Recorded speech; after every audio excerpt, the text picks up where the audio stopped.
Sigi ahal maktada kukunumopu aina taram na upli. Welcome to my class. Isi ikwi online class si amu hawrasi. Aduga nasi ikwi na tawgadawriba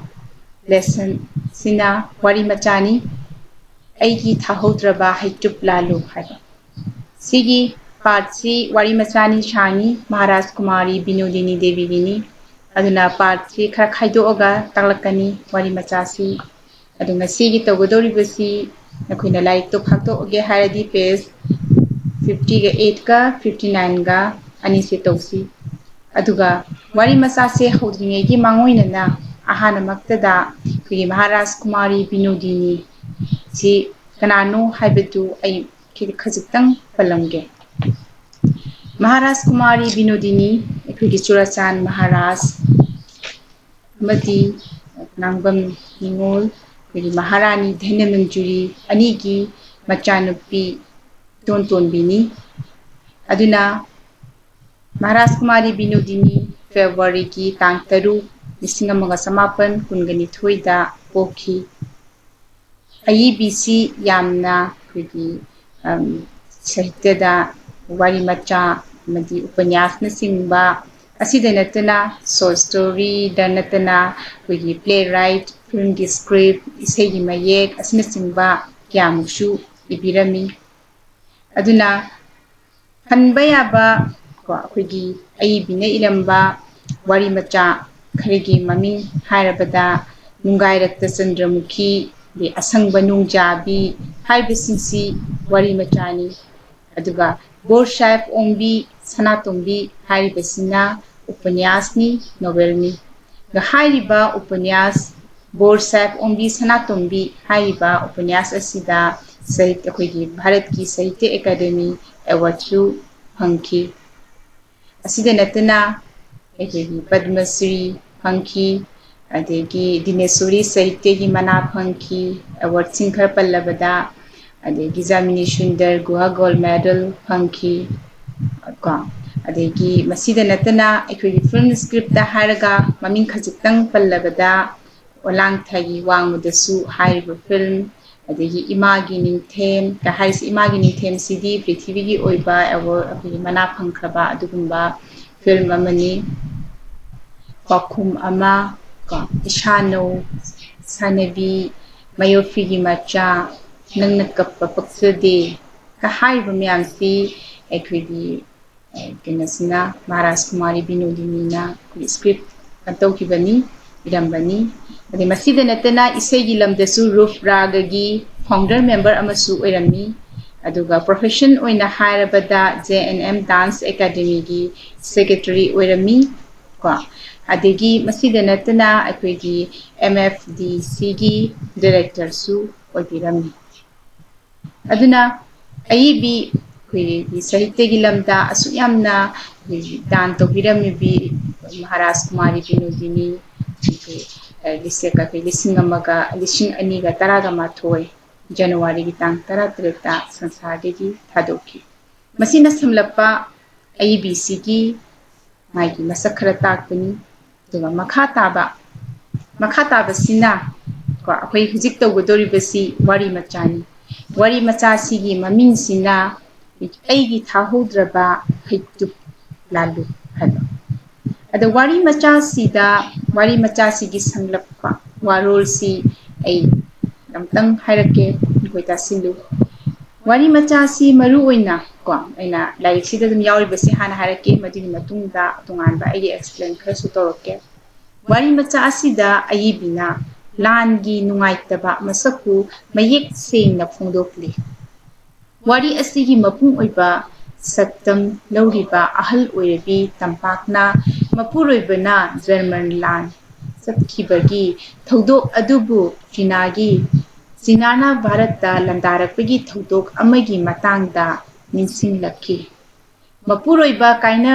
kibagi thodok aduna mangonda ahakpa seitheng ama piki aduna langi damaktani hairabadi tampak ninghannaba lekhide angamba upai tawduna Bharat ki lanmi singbu mateng pangnanaba hotnaki masini wari macha asigi samlakpa war. Aduna wari macha asida masi apina sangdolakuna masi samlakpa warul ni lan ahum khakni wari macha se thingnarisi. Aduna sida sumay sina adum haikre wari macha sida phundok ibasi lan gi nungaitaba masaktu lan sina thohaliba kainaba lan sina nungai handaba maduni tasina makti wari macha sida ulibasi. Aduna masida lan ahum khakni yawribasi ahan lan sikeno British German gi lan 1914 dagina 1918 bu da sokna khiba lan Anisuba lan ama tampaki macha kaina khibagi lan si Japan war ni 1942 da thokiba. Aduga ikon konba hojiki yawriba lan sina ikugi Indo-China War 1962 da chokna khiba. Masigi lan sigi matang dani hoji ningshinga kadawribasi tampakna. Aduna makhata badi ekoi wari macha asi paraga yengase. Eigi Thahaudaraba Heitoop Lalu. Aduna wari macha asi para age aina page to hai hi baduni page 58 59 masigi oinadi hai ba page ani si khaktamak togani nakoi aina para ga explain to age huji wari macha asi ikoi hawlasi. Eigi habese aina number the suri ramale eigi ne ire eigi haidong chaina poidong ko. Yasang bani thangmei chukhatpa hawrakle Imphal ki kasin amada leiba lambi amani ningtham tha oibana yasangbada mi tinba khara patharakle lambi meyada phamba potpham phambi ama ani ki segaiba yum uraga lekai adugi fibam lakpa ngami thoina anangba ude mafam ado potpham sing adushu mai sukhatnarakle nupi ahum tang tarak pot yoli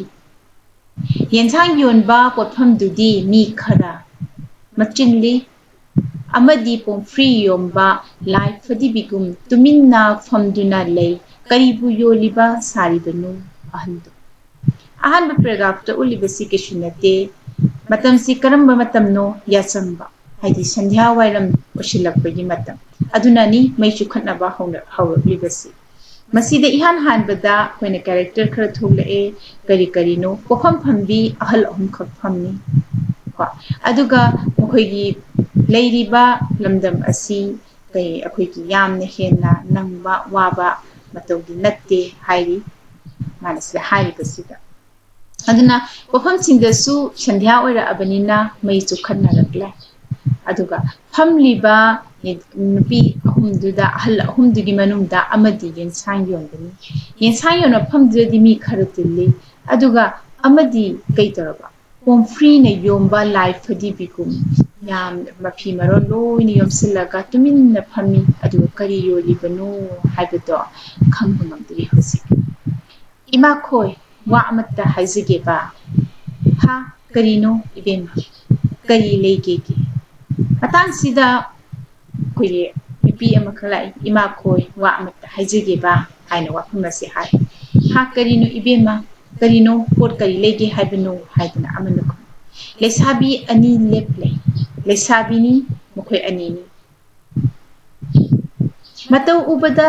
mathau sinbi mali mahi hebi oinasu ui khumlai ima ekhoi pot lejero ima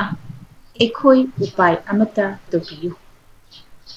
ima khoina upai amata tobiyu hariba lakliba leshabisi yengbada karam tawe haibada mathau sinbi mali adu like lasu heibisu mali aduga makhoina harisi pot leiroi aduga ima hoina upai amata tobiyu ima hoidegi hariba ahan sindudegi oina mating oina nirari makasi yengsi heima poyunbi ekhoina kari upai togani nakhoigi karino hayu tasidana hangai kari upai no togodoba poyoliba ekhoina aduna tasi nang hairo phani ima sina haibadi khagina ekhoigi lebaki simanada landarakle bogi jinasi ekhoina khagi haina su khangnei ko aduna khagina kada landarak le ekhoigi simana da haidi border ngamkhaida ekhoigi ngamkhaida landarak le ekhoigi sipai sing inglaba chin lebakta yekna babu yamna kanna mayuknari aduna aingba chin lebakta ekhoigi sipai sing na yamna kanna ngaknaba mayuknari ima mafam ado yamna ingi unna inchi ani kuppi hai makhoigi damak ima khoina furit amamamtang lonbi aduna ngasagi le sabi ani sina la ibasi karigino ekhoigi sipai singna jinana ekhoigi kanoda ekhoigi ngamkhaida landarakle madunga nabigi damakta ekhoigi sipai mayamna ingkhraba unna ekhoigi inga khara inchi ani hena thana kupkhra famduda makhoi lan suknari madar makhoigi damakta furit amamamtang lonbi naba haijab lakpa Haitraga nasanamu singbu lonan biyu hayingi numita furit lising ama shudaba yade langkhara thamjaramki aduna hayingi numisida furit lising ama sunanabagi damakta mathau singbi le shabi ani duna langyen ba salibani aduna ahantusu mana langkhara thamjiramge nasanamu singda khara lonan biyu hana hajaram ahanduna khumai ibima ima khoidi heitini aduga Imaudi lay haibabu macha chenbana changan thongbane sangloibo sangadauba mi yengduna thanamu ekhoidi gati leiti hojiki inchayombi handuna mana irai laina mana haire mamodi lay adubu macha masugi magi seba tawbada moi sangloi aduna sangadaba mi yengduna thanamu ekhoidi gati haibidi upai leite hana haidore Imadi amaduda onsinduna hangi makhoi anini kwa amaduda amu onsinduna hangi ibema aigidi mi leizadebo isanupi ama leiba adusu pot yoli tu adegi si magi dukani sangloibo anisuba hal aduna su mana yaraktre karigino haibada mai masanupi ama khaklei madusu dukan phami aduna mi leizade sangloi haina haire Ima nung matangni nakhoina matam manggadoba lebakini lesabi ani duna makhata ko wafamni aduna nung matangdi matam manggadoba si tawbasi lebakini kari nattaba kumai yengthokpasu yawi nung matang mangbubu kaidoge ima khanduna yengu lanising ado ekhoigi ibung ipa singni ima khoigi nachagumbani Makhoidi ekhoigi damakta thawai katli ekhoidi nongbatangi matam katpa ngamloidra yeknabana thongjinda lepli apunbana pangal nattana ekhoina karamna makhoibu tanthokani lesabi aniduna yamna phajana akhoigi poyonbi ima aniduda hai nongma khatangdi matam mangnaga tawbiyu akoina lanising ado ekoi pumnamakini makoina ingkhraba mafam aduda yeknaba mayamna thungjinda lerabadu makoina mathwai khubakta haptana mathwai katpa phawu yauri aduna ibung ipa ekoigi nachagumba ngaktani makoigi damakta nongma khatangdi kaithokpiyu haidala lesabi aniduna yamna phajana themjerei ima aniduda ideuge ima ngasitangdi pot yonba lepiyu aduna ngasi khakta di pot yomba lepiyu haidan haijere ahan ani duna khumai ibema kari chagani pot yondrabadi ataida hairuro yaraktre ahal ani do pot yondradi kari chani aduna ataidoina hairuro haidana haire ningba kaiduna lesabi ani du thorei khangaudana pomfri yomba ahal aduna kaurei Masagi lai phadibigum pomfri yomdana leiba kari yolino khangdaba ahal aduna khanghodana lesabi ani dubu kaurei khonthok adu sahi yamlaba amagi khonthokni thulak iba khunjel adu tabada khangi sahi yamlaba ahal oiraba ahal amagi khonthokni hairei ha nupi macha sa kari haiba mahana lesabi ani do amukokshilai kari haibano nupi macha cha haidana lesabi ani do tanna hanjilai haidi thuna amuk lesabi ani do hanjilai ahal aduna magi khuiraba makhut ani tingthokuna phamu phamu hai khuiraba makhut adu tingthokuna lesabi ani adubu phamu phamu haidana ahal aduna hairu lesabi ani do phamu phamu haina hairu lesabi ani do tanna hanjilai ahal aduna hai lesabi ani do na hairei ibingi yumda kana amata leitara furit amata londuna lami singi mateng pangbiyuba lesabi ani duna hangai ibingi yumda kana amata leitabra furit amata londuna lami singi mateng pangbiyuba haidana ahal duna matomta soli lami gi furi adubu ibendi kanamata leite itomtani sinju yolaga saribani kanana tholibano makoigi furit asiti ahal aduna phungdorei madi kanamta leite sinju yolaga saribani aduga khangningba pokna mana hanglaki furit tudi kanana tholibano haidana iben bharat sarkarna lesabi duna khumai Bharat Sarkarna tholibani haida nakhoidi kanano amu hangai lesabi ani dubu nakhoina kanano haida hanibi duna hangla ni ko ekhoidi social welfare gi mini lesabi duna khumai ekhoidi social welfare gi mini haida ekhoina isa yangbani na mayamda langyenba chatlibani makhatare ekhoini isa yangbani na mayamda langyenba chatlibani karino so se welfare haibati ahal aduna haiba haitagana haibegi mawni nasina social welfare haibani event lesabi nong pa kumai social welfare haibani event masi lepaki amasung khunai gi seba toba kangbu amani social welfare bu mana taglai karino haibado leibaki amadi khunai gi seba toba kangbu amani hai masida puksel sauba mi ngaktana sinlangi aduna social welfare asida koigi puksel sauba mi ngaktana sinlangi haibatu sutare khangzadeda adu yamba ado sina handuna khumakpa ko khangzadeda adu yamba ado aduga ato siphai sing adudi